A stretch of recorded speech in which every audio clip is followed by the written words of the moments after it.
It's been exactly 1 year since President Donald Trump took the oath of office and laid out his vision for America.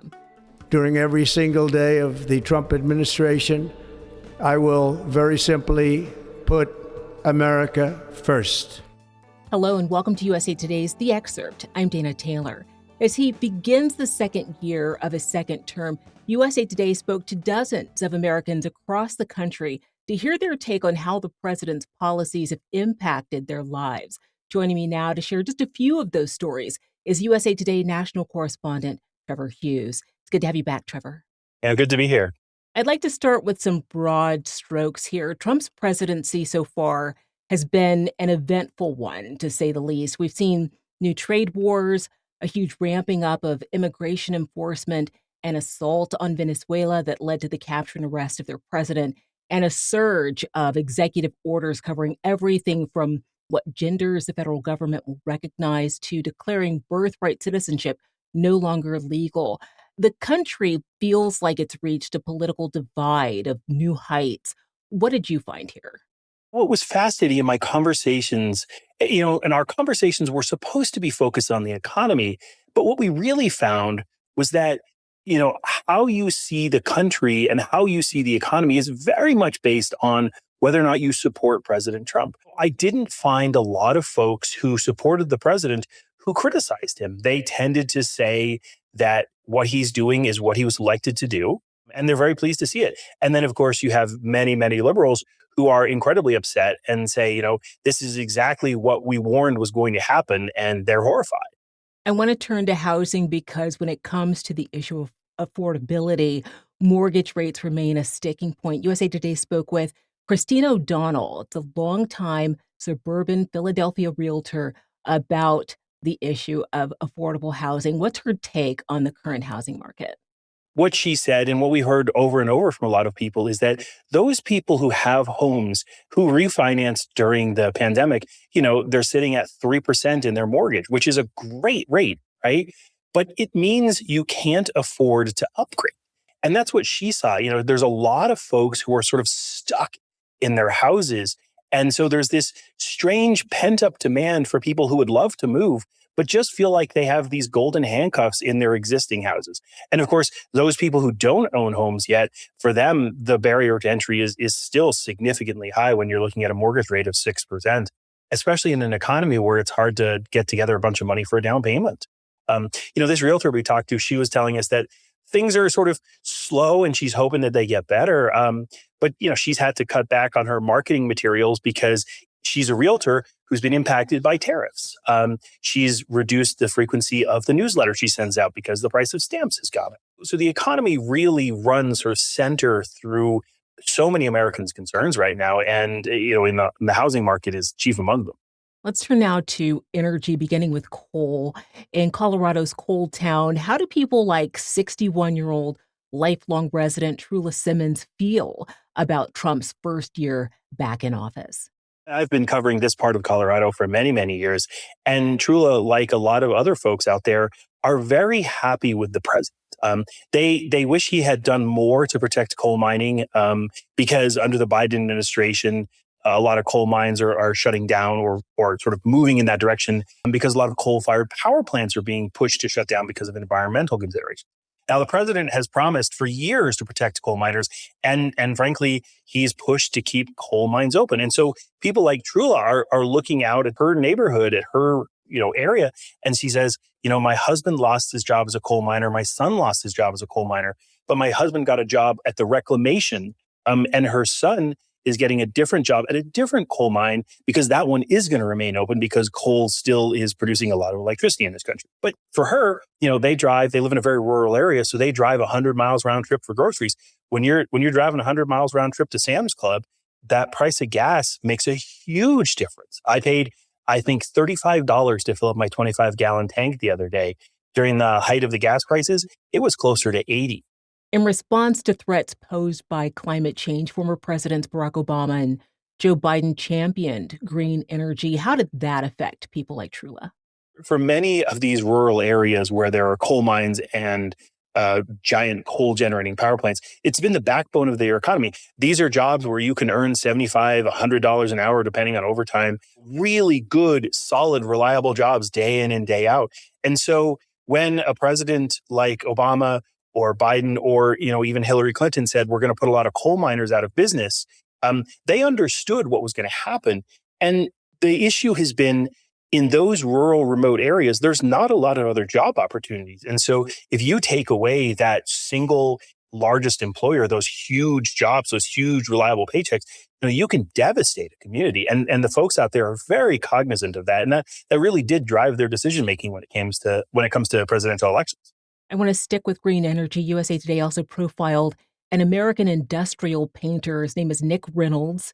He's a wind farm worker who feels like he got the rug pulled out from under him, along with about 12,000 other workers by a decision by the Trump administration. Tell me about the project he was working on and where things stand now. He was working on a project called Revolution Wind. It's off the coast of Rhode Island, and it would provide clean energy for hundreds of thousands of households in the Northeast and hopefully stabilize their power rates. Because once the wind farm is up, it doesn't really require a lot of inputs. It's not like coal mining where you have to mine coal every day. It's not like burning natural gas where you have to get more natural gas. The wind blows for free. And so Nick really saw this as a fantastic job. It pays well, it's reliable, it's in his hometown. And he felt, looking at the way America was going, especially under President Biden, that green energy was an important field. It was important for the country. It was important for his environment and for his neighbors. And so he was really frustrated when the president tried to kill this project. And a judge just overturned that decision. And so his buddies went out and celebrated the other night, but they still don't know when they're getting back to work.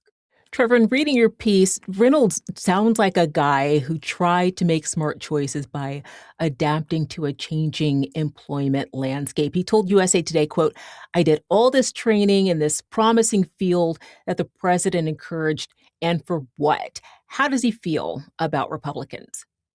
Not good. I mean, Nick went through a whole bunch of very specialized training so that he could actually go out and paint in the wind turbines as they're being installed off the coast, right? Which requires familiarity and expertise with boats, with first aid, with high angle rope rescues. This is not sitting in a factory painting something with a can. This is incredibly technical work. And so, he spent all this money of his own money and his own time to get this training because he looked at this and said, boy, the US is really going all in on green energy. I would really like to be part of that. And so he's been very frustrated to feel like the rug got pulled out from under him, and he lost his job, right? He has been laid off. And even though the project has officially going to be restarted, he hasn't started work again and he hasn't gotten paid. In your piece, you shared an interesting story about a couple in Oklahoma City who faced uncertainty last year due to the price of gold. What have the last 365 days been like for jewelry store owners George and Valerie Naifa? We heard it from them and we've heard it from other people, which is if you have gold right now, people have been selling it because it's worth so many thousands of dollars. I mean, the price of gold under the president, I think, has doubled. And so what that means is people who have gold have been turning it in, selling it to keep their bills paid. But what it means for the jewelry store owners is that people are less likely to buy gold because they sell gold based on the ounce. And so they can't sell as many items if the price of gold is just super high. And so they've been working on their design, sort of trying to figure out how to pivot. But they're actually really optimistic that ultimately the economy will get better, that people will be able to afford more things, and that they'll be able to bring on some trainees with help from some tax incentives. Is that something that's included in Trump's so-called Big Beautiful Bill? Yes. I mean, the president proposed and Congress passed the One Big Beautiful Bill, and it has all kinds of voter-friendly things in it. I mean, no tax on tips, no tax on overtime, no tax on the interest paid on American-made cars if you bought the car, I think, this year.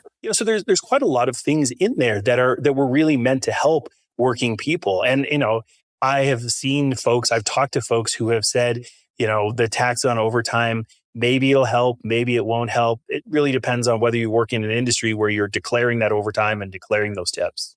Of course, some of Trump's biggest detractors are incensed with the way he's tackling immigration. The killing of Renee Nicole Good in Minneapolis has become a national rallying cry for many Americans to force ICE out of American cities. 48-year-old Jamila Wilson, a licensed childcare provider in Chicago, spoke with our colleagues. What did she share with USA Today? Jamila is, one of those people who's lived in Chicago all her life, and she's really concerned about what she's seeing. Chicago is not a fan of Trump, and Trump is not a fan of Chicago. And it is creating this very challenging situation where childcare providers like her feel like they're really being targeted. And she specifically said that she feels like the president is very specifically targeting Black and brown Americans, and not targeting fraud or waste or abuse that's committed by white Americans. Jamila feels like the president's budget really prioritizes tax breaks for billionaires, really prioritizes creating fearful environments for immigrants in this country. And it's something that she says she sees on the faces of the parents she talks to every day. Our colleague spoke to dozens of Americans, but let's end with 73-year-old Kansas cattle rancher Hal Luthi. He had a banner year thanks to the high price of beef. How much of that is tied to policies implemented by President Trump? It's unclear how much of it is tied specifically to the president's policies. The price of beef has been high for quite a long time. But what's interesting is that Americans continue to pay it. They haven't really cut back on their beef consumption in the way that you might expect. But Hal, he had a banner year. When I talked to him, he was sitting in his brand new pickup. He paid cash for his pickup. Now, to be fair, he had his old one for 17 years, but this last year was the best year he's had in a real long time. And he felt like President Trump has really laid the groundwork for that success. He said inputs for things like, prices for fertilizer and diesel, like those are higher than they had been in years past. But overall, he felt like the president was really creating an environment in which businesses like his could succeed. Despite his feeling that the country's heading in the right direction, he does recognize that other Americans are struggling. What changes would he like to see in 2026? Yeah, Hal was talking a lot about the president's desire to bring back manufacturing to this country. We refer to the Rust Belt because the industrial sort of base of America, which really has been hollowed out. You go to cities like Omaha, you go to cities like Kansas City, and sometimes they feel very empty compared to their heyday when there were millions and millions of people working in factories, working in manufacturing. And so, Hal expressed something that I've heard over and over from a lot of Americans, which is, if we built more things in America, if we built and bought more things from America, we would be better off as a country. And they are really pleased to see President Trump making that a priority. It was a fascinating piece to read. Trevor Hughes is a national correspondent for USA Today. Thank you so much for coming back on The Excerpt. Of course. Thanks for watching. I'm Dana Taylor. I'll see you next time.